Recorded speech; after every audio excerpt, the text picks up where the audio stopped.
Hey everybody, welcome back to Real Life Fishing. Just get this out of the way. My goal with every new video is to get one more subscriber. So if you're watching and you're not subscribed yet, do me a favor, click the button. Thanks. Now that we've got that out of the way, what I want to talk to you about today is Humminbird Networking, how to set it up and why we want it, right? So the how is pretty easy.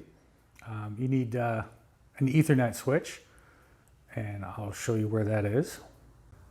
So here's the Humminbird Ethernet switch. On the right hand side here, the all black cable, that's the power for the unit. And then the next four from right to left are my trolling motor and my 3 graphs. And then down the far end, you can see there's still a cap screwed onto that last one. So there's room to plug in 5 devices. And that switch is screwed to the floor of the boat.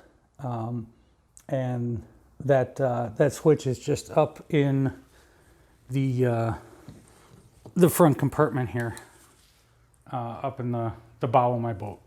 That's where I put mine. So out of the way, doesn't intrude. Okay, so now that we've looked at the switch, let's take a look at the other end of the cables, right? And that's at the graph, right? So I got this graph on already, but so here's the other graph cable here, right? So we can see that this connector has only 2 wires going to it, right? So this here on the right, this is power, and on the left, this is network. And so those are the only things to plug into this graph. There's no transducer, there's no GPS, there's no nothing, just those 2 items, right?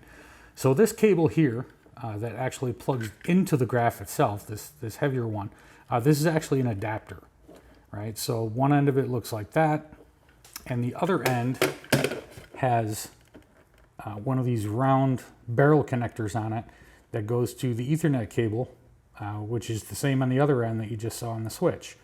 So let me connect up the graph here then, and we'll get into the why we want to network these.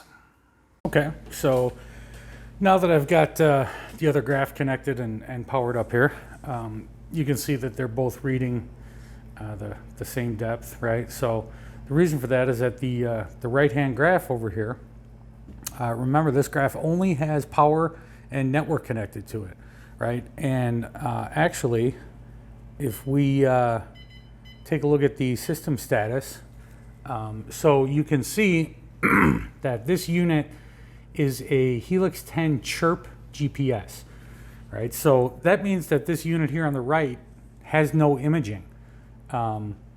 It's actually fairly difficult to find these units. You know, they don't show up for sale very often on the secondary market.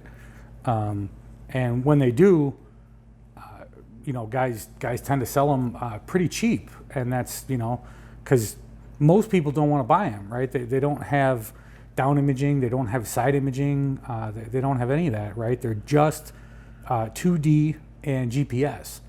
So I mean, they're theoretically, right? They're not a whole lot better in terms of functionality than, you know, a 15-year-old graph, right? They don't even have basic side imaging, right? But then if we take a look at this graph, you can see that this graph is a Helix 10 Chirp side imaging GPS. So why do I have just the Chirp GPS here and the side here, right? Well, the side one has everything connected to it. It's got the GPS puck connected to it that's on the back of the boat. It's got all the transducers connected to it. And of course, it's connected to the network as well, right? So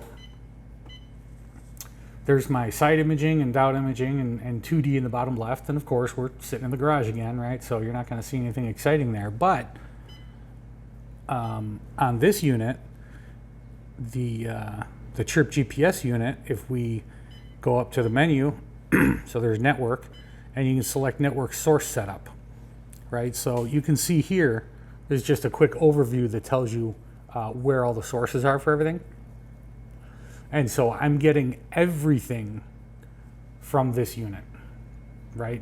So this unit here, the side imaging unit, I bought this brand new. And so at the time, this unit was, I forget, I think it was probably somewhere around the $1,500 mark, maybe, something like that. And one of these, though, was significantly less. I bought this one used, but I did buy a new Helix 10 Chirp GPS to put up on the bow. But these units at the time, I want to say were only around 800 or 850 bucks, something like that. So it was a significant cost savings. But then by going into the menu here, so I can say get my 2D source from the console side imaging unit, which is this guy here. If we go to the menu tab, so you can see that the name of this unit is set to console SI, and that's how you change the name, is just go there and choose what you want. But so our source here is console SI for 2D, and then my down imaging I'm also going to get from the console unit. Side imaging comes from there. Temp is going to come from there, right? Because we don't even have a transducer connected to this one. And then, of course, my GPS source is going to be the external source from that console side imaging unit again, right? So that's neat. So I can share all of my imaging data, right? Well, what else would be important about that to share, right? So waypoints are one thing that's really nice to share, right? So you may not even realize that you can do this, but on a side imaging view, right? I got the lower selected. Let me switch to the upper pane, right? So on a side imaging view, right, you can just click the, so you can just click the arrow pad, right? And you get a cursor that shows up and moves around, right? And so that cursor will tell you, when you're actually in the water, it'll tell you how far, the distance and depth and all that kind of stuff. That'll all actually be populated, right? But so if you're driving along and you see cribs, for example, or some other structure that you want to come back and fish, you can just move the cursor over to it, and you can drop a waypoint on that structure underwater, and then it will show up over here on the other graph in the correct location on the map, so that when you go back to the map, you go back to fish that structure, that waypoint is in the correct location, right? So another good use for that is you can use waypoints to define the weed edges, right? So you're driving around, you want to fish the weed lines, right? But you don't want to actually drive over them or through them and scare off the fish. So drive along the weed lines a ways out a little bit and mark the edge of the weed lines using your side imaging, and then come back over, look at it on the map, and you'll see all your waypoints that show you where the edges of the weed lines are, right? Mark the outside turns, the inside turns, everything.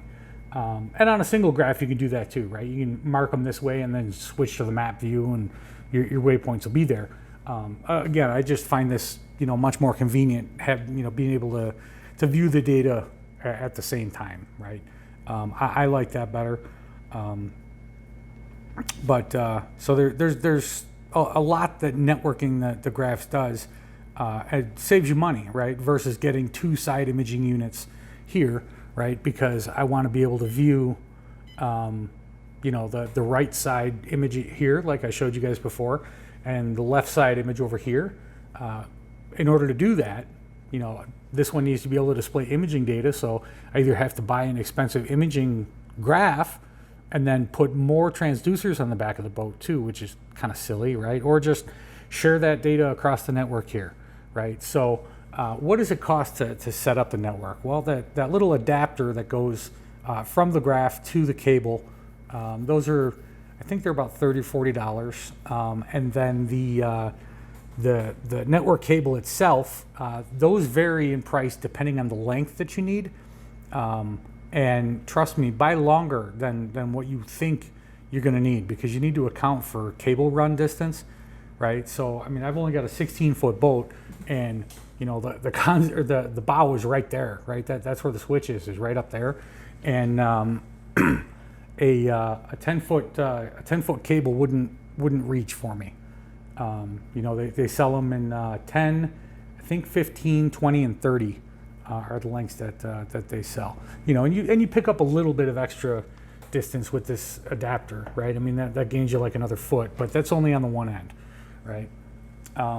And so why do I have the switch, right? Well, you need the switch if you have more than 2 graphs.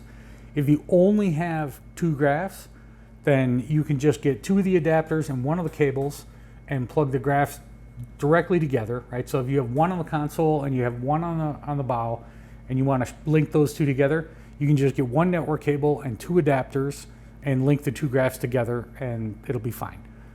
But I have more than 2 graphs, right? I've got the 2 here, and I've got the 1 up on the bow. It's not currently mounted, and I have the Altera, right? The Altera is also connected to the network, so that I can follow the contour and circle, and you know, drive the graph, or drive the trolling motor from the graph, right? So I can do autopilot and cruise control, and you know, all those cool things, spot lock and jog, and you know, all that nifty stuff. Yeah, so networking is very, very useful, and I would definitely recommend that you take the time to set that up.